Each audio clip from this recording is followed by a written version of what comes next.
Like growing up in New York, you'd either be forced to quit or adapt. So be grateful for the times that are too hard to handle and seek to have as many of those moments as you can find.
up? What up?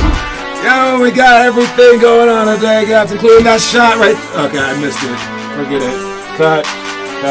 Cut the music. I was supposed to make that shot. I was trying to maybe do like an intro where I would hit that shot like maybe every single day, and I could see how many in a row that I could hit, but that's a bad intro idea. Scrap it. My bad. Anyways, what's going on, man? We got Kieran and Declan Louth in the audience. Here on this Sunday evening, early evening. All right, we have shooting tonight, and then I have a game at 8 o'clock. So anyone who wanted to stay for my game, it's not worth it. It's not worth it. I'm not good anymore, but still, I have fun playing the game because I don't know, man. It's like something that you just can't get out your system, and I truly enjoy it. What up, Connor Rush? But my back did hurt, like yesterday during open gym. But I think we still won 3 out of 5, right?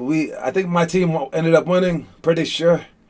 We had me and Derek. Then I was prepared before that game. I was like, yo, Derek, me and you, man, you dominate. And he's like. And then I was about to say, then I just told him, I was like, I'm kind of hurt today. And he's like, no, I'm kind of hurt today. And I was like, no, we're both hurt. All right. But the other team did not take enough advantage of us. You guys have to understand, you got to see what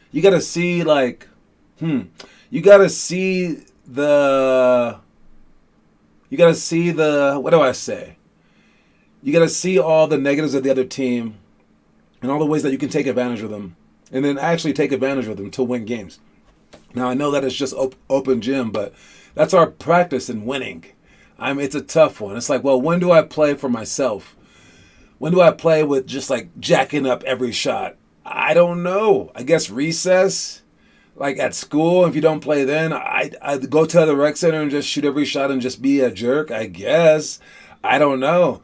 That's what Stephon Marbury did. Instead of practicing, he just played it in open gyms and he just shot every single time. But he wasn't a great player because of that. Being a great player is so much more than just having skill. I know that our program is about acquiring skill because it does elevate you to heights extremely fast. But there are the other things, the other things that the other programs focus on. Even though that's all they focus on, it's 20% of the game. All right, it's teammanship, camaraderie, being in the right position, plays, understanding those, watching game film for your teammates, make sure that you're a nice person. Those things are important, but we focus on the skill because that's 80% of it. But I do expect you guys to get the other stuff off. So that 20% you have to figure out. You have to figure out the 20%. You have to figure it out because shooting is at 6. Yes, shooting is at 6 o'clock. And you have to figure out that other stuff because of this guy right here. You have to figure out the other stuff because you don't want to be Kyrie. All right? It took a Herculean effort for Kyrie to win a championship, and that was when he had Hercules on his team. All right? A.K.A. LeBron in his prime. He's one of the best point guards to ever live, and he can't win a game. Now, no one wants him. He has no trade value. It's ridiculous. Any team he's on is going to lose, and you don't want to be that guy. You don't want to have issues with every single coach, every single game, every single teammate, every single opponent, every single parent. Your parents have issues with every single person as well. You can't be that person. And Kendrick Perkins was talking about when he had Kevin Durant, James Harden, and Russell Westbrook on the same team in an OKC, and he was like, I don't know, man. The team was young, we didn't win, but also they weren't together. He goes, I came from Boston, where we won championships, and he goes, and they just hung out together, just hanging out together. I've heard teams say that so many times. He said Russell Westbrook and 2 bench players used to hang out. And then what's his name? Kevin Durant was always by himself. That's not a team.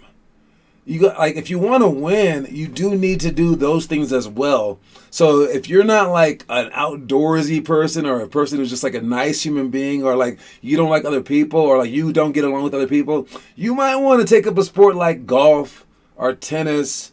Those are like solo sports. Maybe even like baseball, because you're just like on the base paths by yourself. But even that one is a team sport where you need camaraderie, so people don't throw the ball at your face and have like no consequences for it.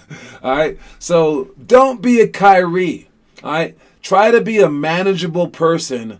And I mean, like, yeah, you can like say your piece when it comes down to like what plays you run, or like what you're doing. You don't have to be like completely like agreeable with every single thing on earth, but like you can't be a pariah like how Carmelo Anthony used to be. It can't be whatever team you're on loses because you have to have the ball. You have to be the prima donna. You don't like this guy versus that. Like, it can't be that complicated. So try not to just be the focus in a negative way every single solitary game. And yes, I'm talking to Connor. I'm talking to Noah. I'm talking, who else is there? Rohit. Talking to Chris.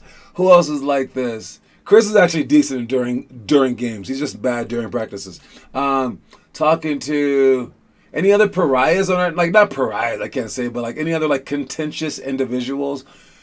I'm also talking to Gavin, and I'm talking to Kieran as well, who like don't speak to anyone. I mean, come on, dude. I'm pretty shy. I always made friends with my teammates. All right, make sure that you're talking to them like outside of just like practice. Make sure that you're like that you practice on that part too, because that's huge. And as for me, like, I need the ball in my hand to be successful. A lot of it comes from me talking people up. I always gas people up, like try to like make it seem like I'm totally for them. I speak my piece to the coaches so that they know that I'm on their side. I let everyone know where I'm coming from so that they can like center everything around me eventually. I mean, like, I have to like work the room. I'm basically like a politician out there, but I try not to lie too much. All right. Anyways, moving on. We got our itinerary for tomorrow. What are we doing tomorrow, Luca? Just gonna go back and forth between your legs like that. All right. You just chill right there in that GIF form, baby. Looking like Sonic the Hedgehog down there, please, man. You ain't fast like Sonic, but you do have them coins. I'll tell you that much. All right. Moving on, we got our pick and roll, pass to roll. We're gonna work on tomorrow. I was looking at the video and I see all you guys, like all the highlight videos that we like post during our intro. It's crazy how bad you guys were. You guys really improved a lot. I just like forget about it because it's so gradual. But like Derek threw a pick and roll pass that was like ridiculously like across his body down, like it was like a chest pass. All right, we need to perfect this stuff. All right, so that if we ever are to be able to do it during games, we do it properly. That we're not. So we're so far behind. I don't think anyone ever teaches this. It's just kind of like they just have you just do it over and over and over again until you like figure it out yourself by not throwing the ball away. But we don't spend that much time on it, so we have to figure this stuff out for ourselves. What's poppin'? My homework is posted. I see you, Noah Masseth. All right, so we have pick and roll, pass to roll that we will be working on tomorrow. So focus on that stuff, please. We can ball pounds as well, just pounding it down with our left hand as hard as you can. Make sure that it's shoulder height, and you're throwing it down. And the goal is to throw the ball through the floor, or to throw the ball so hard that it bounces to the ceiling, but you catch it before it hits the ceiling. All right, so you're pounding the ball down. You basically, like what I always said since I've been in high school, when I do that drill, I want to throw all the suckiness away. Like, I just want to pound the suckiness out of my body, because every time that you do it with like a weak hand or like a weak whatever, you're going to get better like every single skosh of a second. So I just want to make that as fast as possible so I can get to that next level so that I'm not struggling with my left hand. That used to make me so mad when I couldn't dribble full court left-handed. It was like my sophomore year in high school. Everyone thought that I was so good, and I couldn't do that. And I was like, that's embarrassing. So I practiced on that. I also practiced throwing the ball full court left-handed because I saw Jason Kidd do it in a game. We have bluff and recover. This is a very, very big team concept to know who helps and when, but you don't help out from the strong side. If you want to see the bluff and recover play, it looks like, where's my strategy? Right here. It looks like this. So when someone is up here, let's say anywhere, it doesn't really matter, and you're on defense, and this guy drives by you like this, and he's like, vroom, and he's going to the basket. You do want to keep up to him right there, but he still has this entire lane. If the other people are guarding, like let's say that this guy is guarding his man right here, this guy is going to help out. But what can't happen is this guy from the corner helping out, because then he'll just pass right out to your man. So you can't have that. This guy has to bluff and just pretend, just real quick, and then stay here. So if he bluffs and he does pass it, you were just pretending, and then you get back here. So you're just like creating like an extra obstacle for this guy by just making him think about it for a second. Just make him think. You do not go. You do not go. Why? Because there's not help side for you. This guy is not waiting out of bounds right here, hiding with the cheerleaders. So when you help out, he goes, oh, I got your back. All right, that's not happening. This guy is way over here. All right, and the other guy is probably like, oh, like right here, all in help side, because we know where help side is, right? All of us are just right here, just crowding this lane. No one's over here because we're not stupid, right? So when these guys who are guarding their men, by the way, because that guy's right there, that guy's right there, all right? When this guy helps out, now someone is there to cover down. And this guy can play center field, which means if like this guy makes this crazy pass, well, then I can get this guy, and you can get this guy, and the guy who helped him out can now maybe get this guy. Or maybe he can stay here because he drove into him trying to take a charge, and he can get that guy. Then we just kind of switch it up. But never do you help off the strong side. All right? You want to stay here. So if they drive strong side, you just bluff and recover. You got to understand that. Do you understand? Please. All right. Understand that, please. All right. Moving on to our other things. We got help side to close out. All right, that's just when you're standing in help side. It's how you sprint out, it's how you turn your legs, and how you close out at the shooter. All right, and then you force him to drive baseline. Always baseline. Don't let people drive toward the middle. I've heard teams that force middle. Okay, those teams just suck. I don't know what to say. If your coach asks you to do that, you should do it. But I don't know. Just in our defense, at least, force them baseline. That's the smarter route to do.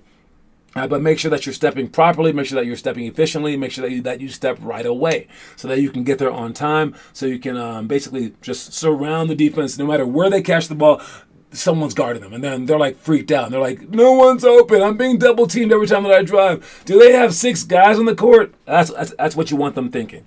Then we have quick shots that we're working on, where we just catch the ball inside, throw up a shot as fast as we possibly can. If you go to our website, you get to type in quick shots to see a little, we have so many quick things. Quick shots, there we go. To see a really quick video of Bradley Thompson taking care of him right here. Shouldn't lower the ball. He lowered the ball again. All right, so you want to keep the ball high. He keeps lowering it to about right there. Keep the ball high. This is Ben Levy and Fafa Liu in the back.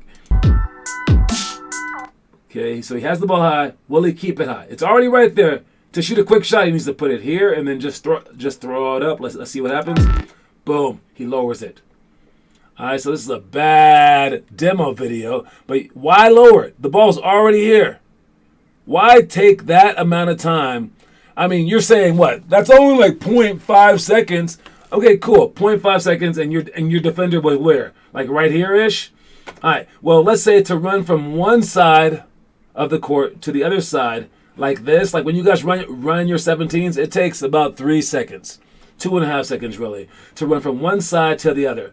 Well, about half of that is half the court, so that's like 1.5 seconds. Well, half of that is about a quarter of the court, that's like 0.7 seconds. How far away could someone 4 feet from you get to that shot? At least 0.5 seconds. That's how long it takes them to get from here to there to block your shot. And you're taking 0.5 seconds just to lower the ball and bring it back? Because watch, he brought it back there in the end. All right? Sorry to break it down like that for you, Bradley, but it is what it is. So you turn, you're there. Also, let's make sure that these rebounders right here have their hands up and they are prepared. Like Fafa's hands are low. You want and his legs are straight. Even though you're just getting this guy's rebound just for like a drill, you want to be low, have your hands up so you can practice putting your elbow in people's faces and getting tons of rebounds. So that you can play tons of minutes. So everyone just needs to be better right here. Ben's doing okay because all he's doing is passing, but he has to make sure that he passes accurate passes. Lower it. Don't lower it. Don't lower it.